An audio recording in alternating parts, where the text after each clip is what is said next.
한 여인이 나옵니다. 그 여인의 이름은 여러분이 아시는 대로 룻이라고 하는 사람입니다. 그런데 원래 이 룻이라는 사람은 이스라엘 사람이 아닙니다. 선택되어진 하나님의 백성이 아니고 이방 여인이었습니다. 특별히 하나님을 믿지 않는 그 모압 지방의 여인이었어요.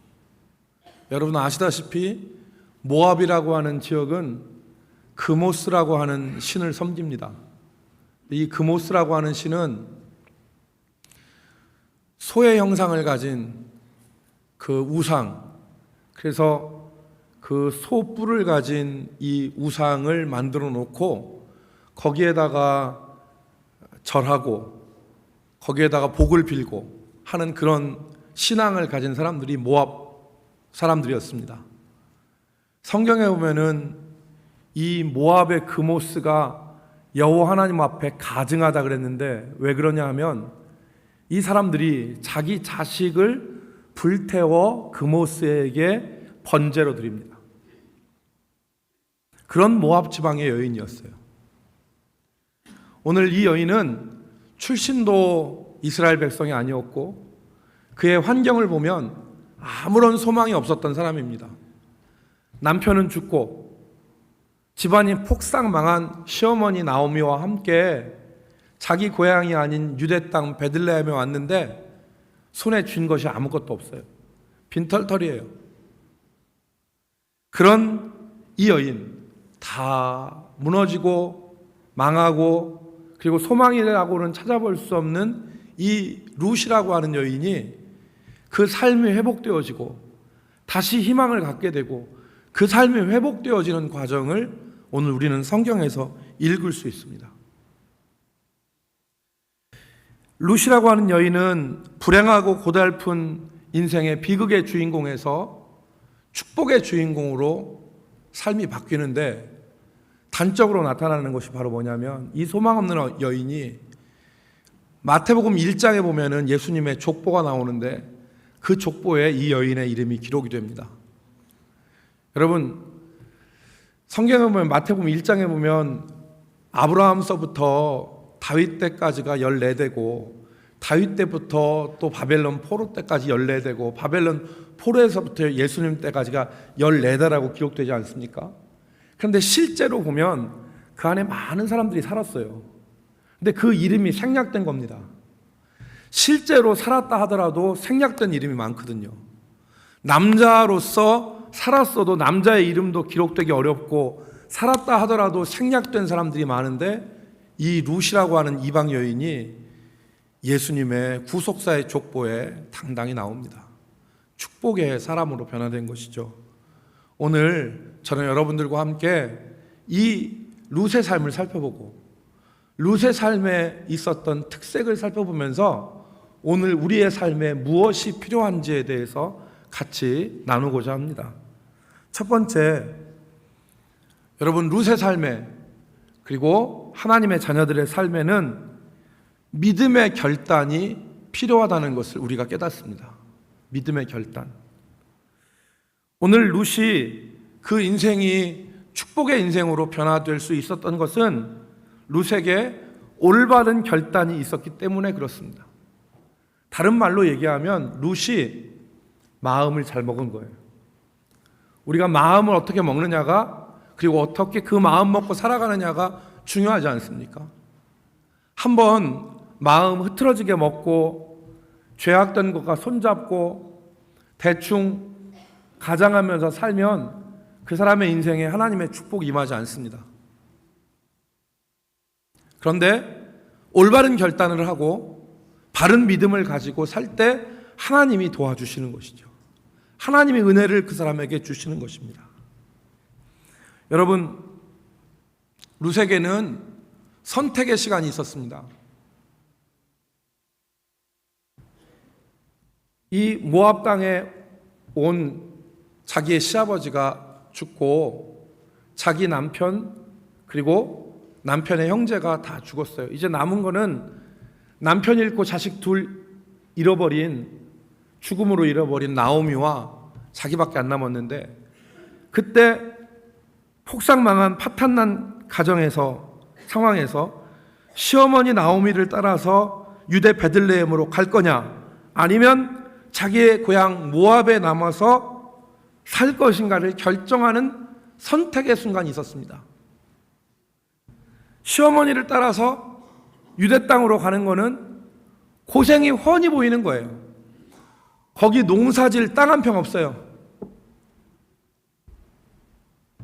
고생이 훤히 보여. 그리고 자기는 거기에 일가 친척이 있고 도와줄 사람이 있는 게 아닙니다. 아무도 몰라. 자기는 모압 여자예요. 오늘 우리 사회 가운데 사는 이주 여성들, 다문화 가정, 그 여성들이 살아가는데 아무도 없는 것과 똑같아요. 그러한 시어머니를 따라갈 거냐, 아니면 자기 고향에 남아서 자기 친부모 밑에서 살다가 적당한 남자 만나서 새 가정을 꾸리고 살 거냐, 이 선택의 순간이 있었어요. 그런데 룻은 시어머니가 한사코 말리고 남으라고 하는데도 굳이 시어머니를 따라서 간다는 거예요. 룻에게는 분명한 이유가 있었습니다. 무슨 이유냐? 믿음 때문에 그랬어요. 이미 말씀드린 대로 모압이라고 하는 곳은 여호와에 대한 신앙이 없었어요. 거기는 자식을 잡아서 번제로 드리는 그런 종교를 믿고 있었기 때문에 이 룻이 생각할 때, 룻은 시어머니네 집에 시집 와서 살아보니까 여호와 하나님을 섬기거든. 짧은 기간 동안 믿음이 들어갔어요, 룻에게. 그리고서 그 믿음을 따라서 내가 여기서 살아가기보다는 믿음을 따라서 어머니를 따라가는 것이, 이것이 옳겠구나 싶은 생각이 드는 거예요. 여러분, 오늘 룻기 1장 15절로 18절에 보면 룻의 최종적인 선택의 기준이 믿음이었음을 우리가 분명히 알 수 있습니다. 여러분, 룻기 1장 15절로 18절 말씀을 우리 한번 같이 교독하겠습니다. 15절로 제가 먼저 15절을 읽습니다. 나오미가 또 이르되 보라, 내 동서는 그의 백성과 그의 신들에게로 돌아가나니 너도 너의 동서를 따라 돌아가라 하니,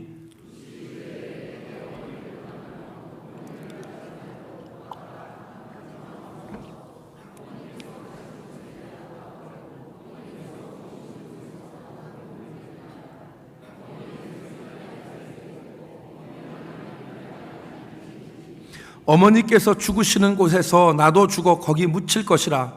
만일 내가 죽는 일 외에 어머니를 떠나면 여호와께서 내게 벌을 내리시고 더 내리시기를 원하나이다 하는지라.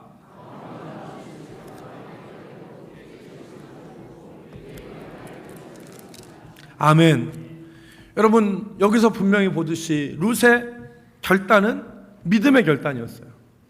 이 믿음의 결단이 룻의 인생을 바꾸는 겁니다. 룻의 인생을 바꾸는 거예요. 여러분, 우리가 인생의 한순간 어떻게 생각하고 어떻게 마음 먹느냐가 얼마나 중요한지 모릅니다. 특별히 믿음을 가진 하나님의 백성들이 믿음대로 살기 위해서, 말씀대로 살기 위해서 결단하고 그렇게 마음 먹는 것이 얼마나 복된 일인가를 우리는 룻기를 통해서 확인할 수 있어요. 하나님의 백성들이 마음 먹는 것이 얼마나 중요하냐. 여러분, 지금 세계 200여 개 국가 가운데서 잘 사는 나라를 꼽아보면, 혹은 복지국가를 꼽아보라고 한다면 이 5손가락 안에 들어가는 나라가 스위스라는 나라가 있습니다. 스위스 아시죠? 이 스위스가 원래는 그렇게 잘 사는 나라가 아니었다고 그래요. 땅은 척박하고 다 주변에는 산으로 둘러싸여 있어서 농사 지을 땅도 많지 않았다고 합니다. 그러니까 이 나라는 먹고 살 게 없는 거예요. 그래서 지금은 이 스위스라는 나라가 금융업하고 시계산업이 세계 최고잖아요. 그런데 시계산업이 발달하기 전에 이 나라는 먹고 살 게 없었어요. 그래서 하는 일이 뭐였냐면, 다른 나라의 남자들이 군인으로 가서 군인 사는 용병 산업이 스위스에서 발달했습니다. 남자들이 자기의 목숨을 담보로 외국에 나가서 군인 역할을 하는 거예요. 전쟁에 나면 싸워주고 월급 받고, 그래서 그 월급을 자기 나라로 보내는 거예요. 가족들한테 목숨을 담보로. 그렇게 용병 역할을 했는데 결정적인 사건이 하나 터졌어요. 그게 뭐냐면 우리 세계사에서 잘 아는 1792년에 프랑스 혁명이 일어났어요. 그때 왕이 누구냐면 루이 16세입니다. 그 부인이 마리 앙뚜아네트예요.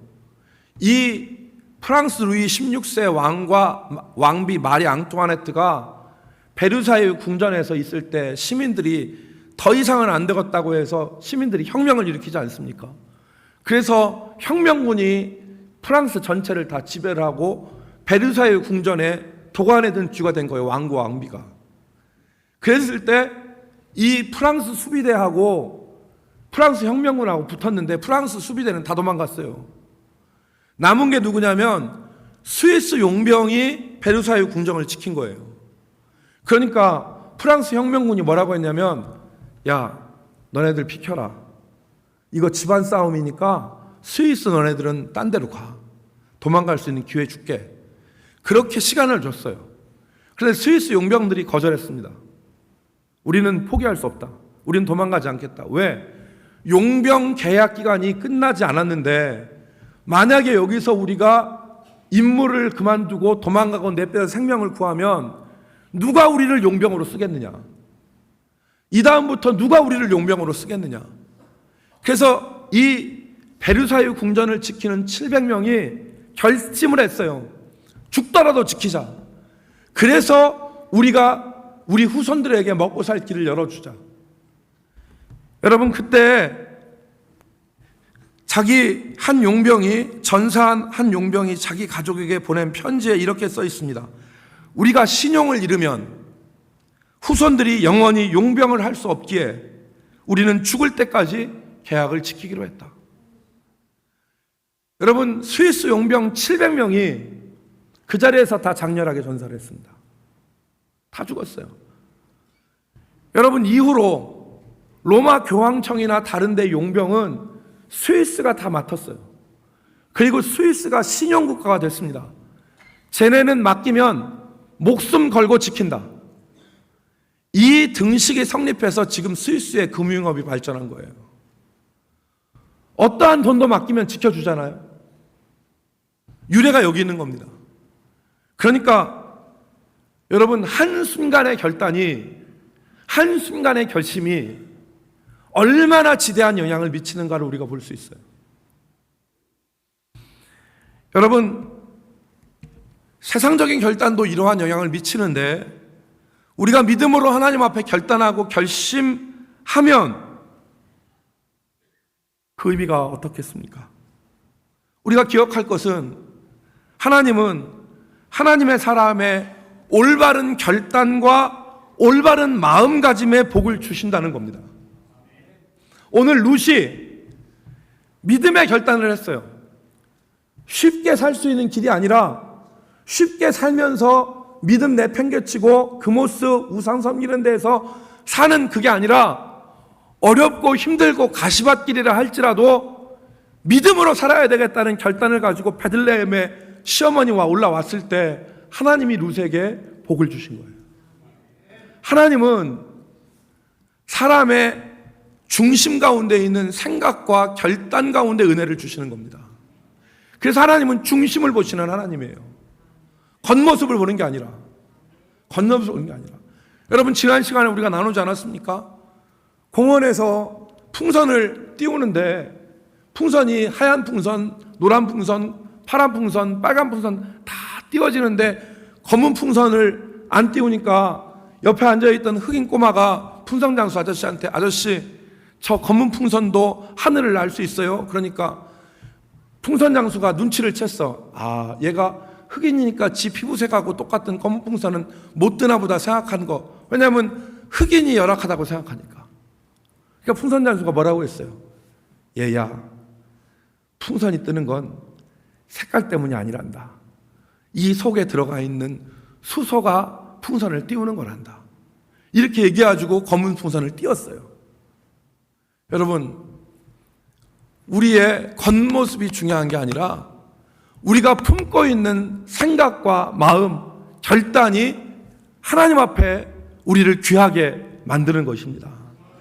올바른 결단과 올바른 믿음을 가지고 사는 저와 여러분이 되기를 바랍니다. 여러분, 우리는 매 순간 마음 먹고 생각하고 그리고 그 생각대로 살아가는데 이게 얼마나 중요한지를 몰라요. 그래서 예수 믿는 사람도 그냥 못된 생각, 나쁜 마음, 그리고 세상의 죄질 생각 가득 품으면서 살아가요. 그런데 이것이 얼마나 우리 삶에 치명적인 독이 되는지를 몰라요. 반면에 하나님 앞에 결단하고 하나님 앞에 믿음으로 살려고 하는 그 마음과 결단이 축복의 보고를 여는 열쇠라는 것을 몰라요. 그 생각이, 그 마음에 품은 것이 우리의 인생을 복되게 하는 것입니다. 어떤 마음을 품느냐? 원수마귀가 악한 마음 품는 사람은 그 마음과 생각을 발판으로 우리 속에 들어와요. 그래서 그 사람의 삶을 쑥대밭으로 만들어 놓는 겁니다. 그런데 하나님 앞에 죄질 생각 끊어버리고 하나님 앞에 믿음으로 살 것이라는 생각을 갖고 결단하면 하나님이 그 사람 가운데 인생을 뒤바뀌는 축복을 하나님이 그에게 허락해 주시는 것입니다. 사랑하는 성도 여러분, 오늘 많은 사람들이 하나님 왜 나를 안 쓰세요? 하나님 왜 나를 안 사용하시고 하나님이 좀 쓰시면 좋겠는데 나를 왜 안 사용하세요? 라고 얘기하는데 하나님은 자기 마음으로 인격적으로 하나님 앞에 자신을 드리는 사람을 쓰십니다. 하나님, 내가 하나님께 쓰임받고 싶어요. 나를 쓰세요. 라고 내 마음을 하나님 앞에 드리는 사람을 하나님은 사용하시는 거예요. 오늘 우리가 마음으로 결단하고 하나님 앞에 하나님 우리 자신을 쓰실 수 있도록 내어드릴 수 있는 믿음의 결단, 신앙의 결단, 우리 가운데 있기를 주의 이름으로 축복합니다. 하나님이 그 사람을 쓰시는 거예요. 두 번째, 오늘 이 룻의 삶에는 믿음의 결단뿐만 아니라 믿음의 행동이 있었습니다. 여러분, 룻이 이렇게 신앙적 결단을 한 이후에 베들레헴으로 와보니까 먹고 살 게 없어요. 그러니까 이 룻이 뭐라고 했습니까? 어머니, 내가 이삭 줍는 밭으로 나가겠습니다. 여러분, 이스라엘 율법에는 가난한 사람들을 위한 배려가 있었는데 남의 추수하는 밭에 가서 떨어진 이삭을 주도록 그렇게 하는 제도가 있었어요. 은혜로운 제도인데 실제 운영되는 것은 그렇게 은혜롭지 않았어요. 왜냐하면 이삭을 추수하는 사람들이 이제 벼나 밀을 갖다가 이렇게 추수를 하면 떨어지면 그걸 줍고 싶잖아. 그럼 이렇게 주우면 일하는데 어떻게 한다고? 가로고친다고. 핀잔을 주고 그 다음에 천시를 하고 그렇게 하니까 이게 눈치가 참 빨라야 돼요. 그래서 욕먹고 하니까 이게 얼마나 수치스러워. 그런데 룻은 지금 산전수전 다 겪은 이런 대한민국 아줌마가 아니에요. 산전수전 다 겪어서 부끄러움 모르는 대한민국 아줌마가 아니라 여기 보니까 소녀라고 그래서 소녀. 그러니까 앳된 소녀가 얼마나 참 힘들었겠어요. 그런데도 룻은 어머니 가겠습니다. 내가 가겠습니다. 이렇게 말씀드리고 가서 이삭을 주어요. 여러분, 룻에게는 이 이삭 줍는 밭이 수치의 밭이고 또 고난의 밭이고 천대받는 자리였지만 삶의 현장이고 고난의 자리였지만 우리가 기억할 것은 하나님이 어디서 복을 주시냐면 이 이삭 줍는 밭에서 룻에게 복을 주십니다. 이삭 줍는 밭에서. 왜 그래요? 나중에 이 아무 소망도 없는 룻을 구원하는 사람을 우리가 성경에서 보는데 그 사람이 누구냐면 보아스예요. 이 보아스가 룻을 만난 자리가 어디냐면 바로 이 이삭 줍는 밭이에요. 하나님은 우리 삶에 복을 주시는데 어디에서 복을 주시느냐? 믿음의 행동에 있는 그 자리에서 하나님이 우리에게 복을 주십니다. 결단하고 믿음으로 행동하는 그 자리에서 하나님은 보아스를 만나게 하시고 우리 인생이 뒤바뀌어지는 은혜를 하나님 우리에게 허락하여 주시는 것입니다. 그래서 믿음의 결단, 믿음의 행동이 중요한 거예요. 많은 사람들이 은혜를 받고 말씀에 결단을 하지만 이삭 줍는 밭으로는 안 나가요. 수고스러운 자리, 힘든 자리, 자기를 찢는 자리, 그런 자리는 안 가. 대충 은혜 받는 자리에서 은혜 받고 아멘하고 끝내버려요. 그런데 하나님이 룻에게 복을 주시고 룻에게 은혜를 주신 곳이 어디느냐? 바로 이 고난의 현장, 이삭 줍는 밭이었어요. 여러분, 유기성 목사님이라고 하는 분이 계신데 그분의 책을 보면 중국에서 코스타 유학생 집회를 하는데 한 여학생이 이 목사님을 찾아와요. 그리고 상담을 요청해요. 이 자매가 첫날부터 은혜를 받았어요. 은혜를 받았는데 맨 마지막에 갈등이 생겼어요. 고민스러운 문제가 생겼어요. 그래서 목사님을 상담을 요청한 거예요. 얘기는 뭐냐면 이래요. 이 자매가 첫날부터 그 집회에 은혜를 많이 받았는데 마지막 날에 은혜를 받았는데 하나님이 자기 마음속에다가 음성을 주셨어요. 무슨 음성을 주냐면 아버지한테 가서 아버지를 용서한다고 하고 아버지를 사랑한다고 얘기를 해라. 이 음성을 주셨어요. 이 자매의 아버지는 어떤 사람이었냐면 자매가 어렸을 때 자기 엄마하고 자기를 버리고 이혼하고 다른 여자한테 가서 사는 아버지였어요. 그리고 지금 다른 여자하고 같이 살아요. 자매가 자랄 때, 이 여자아이가 자랄 때 아버지가 돌보질 않았어요. 그러니까 이 어린 아이가 어떻겠어요, 마음이. 내가 절대로 아버지 같은 남자는 안 만난다. 내가 아버지를 평생 용서하지 않겠다. 아버지는 내가 용서하지 않고 내가 미워야지 죄값을 받는다 생각하고 아버지를 미워했어요. 그런데 마지막 날 은혜를 받았더니 하나님이 아버지를 찾아가서 용서한다고 말하고 아버지를 사랑한다고 얘기해라. 그래서 이 자매가 나는 절대 그걸 못합니다. 내 인생에는 있을 수 없는 일입니다. 하나님 앞에 못한다고 하는 거예요. 그러니까 하나님이 계속해서 그 마음을 주시대요. 그러니까 이 자매가 갈등이 되니까 목사님을 찾은 거예요. 그 목사님이 자매한테 얘기했어요. 자매, 그 음성은 하나님이 주신 것이 맞습니다. 왜냐하면 아버지를 용서하면 아버지가 용서를 받고 자유로워질 것 같은데 아버지를 위한 것뿐만 아니라 자매를 위한 겁니다. 자매가 아버지를 용서하지 않으면 자매는 결혼 생활에서 행복할 수 없을 겁니다. 남편을 대할 때 아버지에게 받은 상처가 남편에게 그대로 전해질 것이고 당신의 자매의 자녀들에게도 그 상처가 계속될 건데 하나님이 은혜 받은 길에 더 큰 은혜의 선물을 주셨는데 그게 자매의 마음을 치료하기 위해서 하나님이 주신 거예요. 얘기를 듣고 이 자매가 하나님 말씀에 순종을 했어요. 거꾸러진 거죠. 그리고서 아버지를 만났어요. 여러분, 이게 사람의 그냥 생각으로 이렇게 할 수 없겠죠. 고난의 현장으로 간 거예요. 내가 하기 싫은 이삭 줍는 밭으로 나간 거예요. 거기서 이삭을 주우려면 얼마나 힘들겠어요. 눈치 보이고 천덕꾸러기 노릇하고 힘들고 해도 믿음의 결단으로 고난의 밭에 가니까 하나님께서 그 자리에서 그의 삶을 변화시켜 주신 것입니다.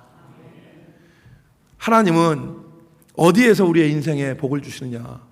믿음의 결단의 현장에서, 그리고 믿음의 결단을 삶으로 순종하는 그 자리에서 은혜를 주시는 것입니다. 여러분, 한 가지 더 기억할 것은 룻은 이 이삭 줍는 밭에서 최선을 다했어요. 7절 말씀해 보니까 이 보아스의 사환이 보아스한테 룻에 대해서 보고합니다.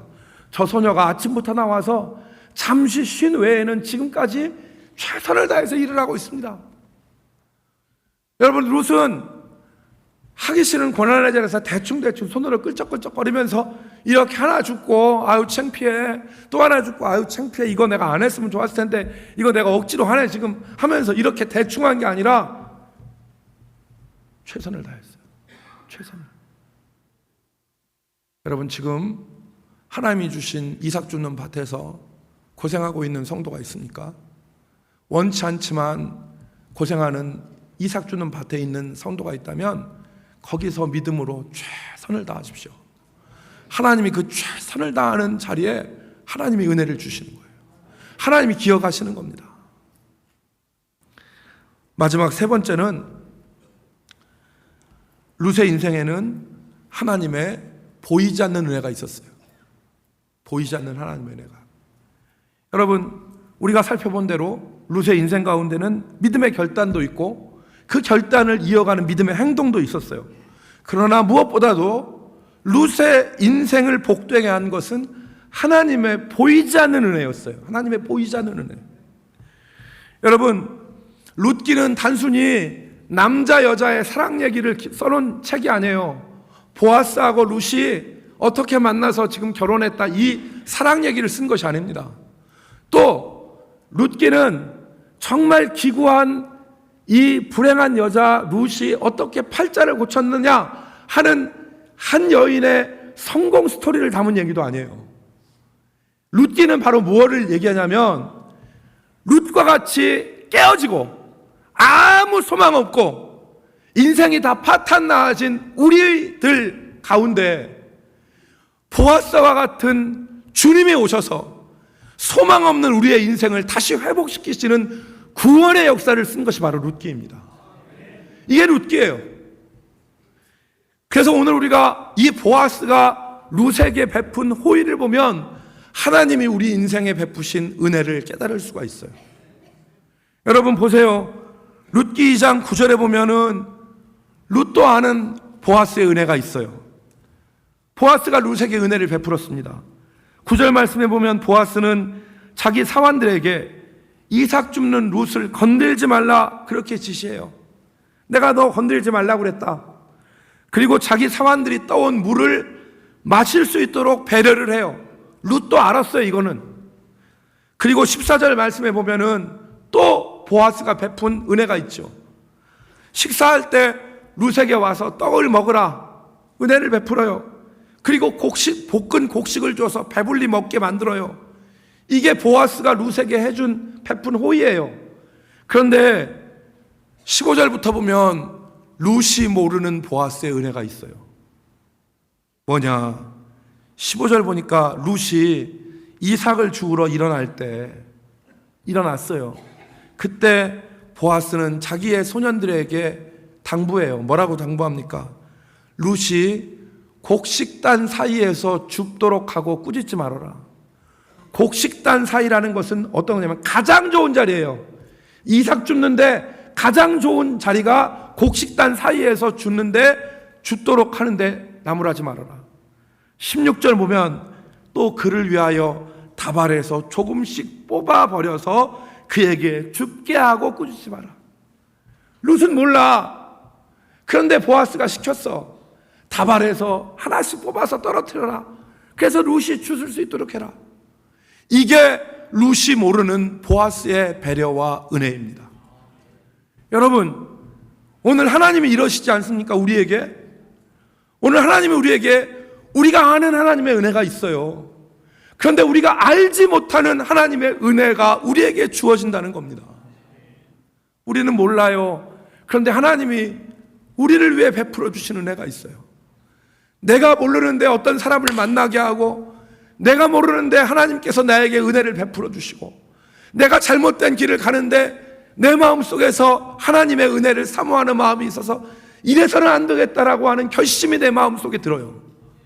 보이지 않는 하나님의 은혜입니다. 이 은혜가 우리의 삶을 바꾸는 거예요. 이 은혜가. 사랑하는 성도 여러분, 저 미국에 여자 혼자서 자식 셋을 기르는 어떤 여인이 있었어요. 요즘 얘기하면 남편이 없는 싱글맘이에요. 싱글맘. 그런데 이 싱글맘이 자식들이 다 커서 다 10대가 됐어요. 큰애가 15이요. 그런데 혼자 전문직이 아니라 혼자 벌어서 자식들 교육비하고 생활비를 하려니까 부족한 거야. 자식들한테 뭐 하나 해주려고 해도 마음대로 해줄 수가 없어. 그렇게 어렵게 사는 이 여인이 믿음이 있었는데 성경 공부하고 교회 예배는 빠지지 않았어. 근데 이 여인이 소원이 있었어요. 무슨 소원이 있었냐면, 하나님, 나도 주의 일 하고 싶어요. 다른 사람처럼 주의 교회에 나와서 봉사도 하고 싶어요. 그런데 시간이 허락지 않아. 그러니까 이 여인이 하나님 앞에, 하나님, 나도 주의 일 하고 싶어요. 주의 일 하고 싶어요. 기도하니까 하나님이 응답을 주셨어. 기도해라. 그래서 기도하기로 작정을 하고, 하나님, 누구를 위해서 기도할까요? 그러니까 이 여인 마음속에 자기 고객 중에서 결제대금이 늦어가지고 결제대금 보내고 그 안에다가 쪽지를 썼는데, 결제대금이 늦어서 미안합니다. 제가 그동안 많이 아팠어요. 라고 메모지를 보낸 여인이 있었어. 그 사람 얼굴도 몰라. 그런데 이름만 알고 그 여인을 위해서 기도하기로 작정을 하고, 자기가 출퇴근하는 그 기간 45분 거리 되는데 거기서 차 안에서 이 여인을 위해서 기도했어요. 하루 기도하고 이틀 기도하고 한 주 기도하고 2주 기도했는데, 이 여인을 위해서 기도하는데 이유 없이 눈물이 나. 이 여인을 위해서 기도하면 이유 없이 눈물이 나는 거야. 그래서 몇 달을 기도했네. 계속 울면서 눈물로 기도했어요. 그리고서 마음이 뜨거워지니까 이 여인이 그 여인 카드 봉투에 있는 여인 주소에다가 편지를 썼어. 자기가 어떻게 기도하게 된 경위, 그리고 지금도 계속 기도하고 있다는 내용을 적어서 편지를 했는데 조심스럽게 보냈어. 왜냐하면 고객 정보 이용해가지고 다른 일 한다고 오해받을 수 있으니까. 그래서 편지를 썼는데 연락이 안 와. 답장도 없어. 연락도 안 와. 그 후에 이 여인이 가끔 가다가 말씀이 적힌 엽서를 보내줬어요. 그렇게 계속 보내주고 기도하는데 9개월이 지났어. 어떤 남자한테 전화가 왔습니다. 누구냐면 자기가 기도해준 여인의 남편이야. 그 여인이 전화를 했어요. 뭐라고 전화를 했냐면, 자신은 그 여인의 남편인데 아내가 며칠 전에 죽었다. 아내가 죽었는데 딸과 아내의 유품을 정리하다가 당신이 보내준 편지와 엽서를 발견했다. 내 아내는 46살에 폐암으로 죽었는데 죽기 전까지 한 번도 고통스럽지 않게 이 폐암 진행이 됐고, 고통스럽지 않은 상태에서 평안히 하늘나라 갔다. 그리고 죽기 전에 자진해서 자기가 세례를 받았고, 죽기 전날에는 내가 본향으로 이제 돌아가는데 내가 두려움이 없고 하나님과 이제 영원히 함께할 거다라는 확신 가운데 생을 마쳤다. 내가 생각하기에 아내가 그렇게 고통 없이 확신 가운데 평안 가운데 죽은 것은 당신의 기도와 당신의 편지, 당신의 엽서 때문이라고 나는 믿는다. 수잔모린이라고 하는 여인이 진짜 겪은 일인데, 이 수잔모린이라고 하는 여인이 뭐라고 했냐면, 하나님은 얼굴도 모르는 나를 통해서 암에 걸려서 마지막 인생길을 걸어가는 그 여인을 돕게 하셨고, 또 얼굴도 모르는 그 여인을 기도하게 함으로 새 아이와 삶에서 정말 힘들게 사는 나를 기도함을 수 있는 은혜로 나를 도우셨다. 그렇게 고백을 했어요. 사랑하는 성도 여러분, 오늘도 하나님은 우리가 알지 못하는 은혜로 우리의 삶을 붙드십니다. 이 하나님의 은혜를 확신을 하고 믿음의 결단으로 하나님이 원하시는 믿음의 자리로 나아갈 수 있는 우리 성도들이 되기를 주의 이름으로 축복합니다. 하나님 우리를 도우세요. 하나님 우리를 도우시고 보이지 않는 하나님의 은혜의 손길 우리를 붙드시니까 믿음의 결단을 하고 바른 마음가짐을 갖고 하나님 앞에 살 때, 그리고 그것으로 우리가 믿음의 행동으로 나아갈 때, 하나님은 그 고난의 자리, 순종하기 어려운 자리, 그곳에서 우리의 인생을 뒤바꾸는 은혜를 허락하여 주십니다. 우리 모든 성도들이 이 은혜를 덧입기를 주의 이름으로 축복합니다. 하나님, 오늘 우리가 주 앞에 나와 주의 말씀을 듣고 우리 인생 가운데 필요한 것들을 생각해 보았는데 하나님의 은혜가 우리 가운데 있음을, 내가 알지 못하는 하나님의 은혜가 나를 붙들고 있음을 우리가 확신케 하여 주시고, 믿음의 결단과 믿음의 순종으로 고난의 자리에 나가서 하나님의 뜻을 이루는 주의 백성들 다 되게 하여 주옵소서. 예수님의 이름으로 기도 올리옵나이다.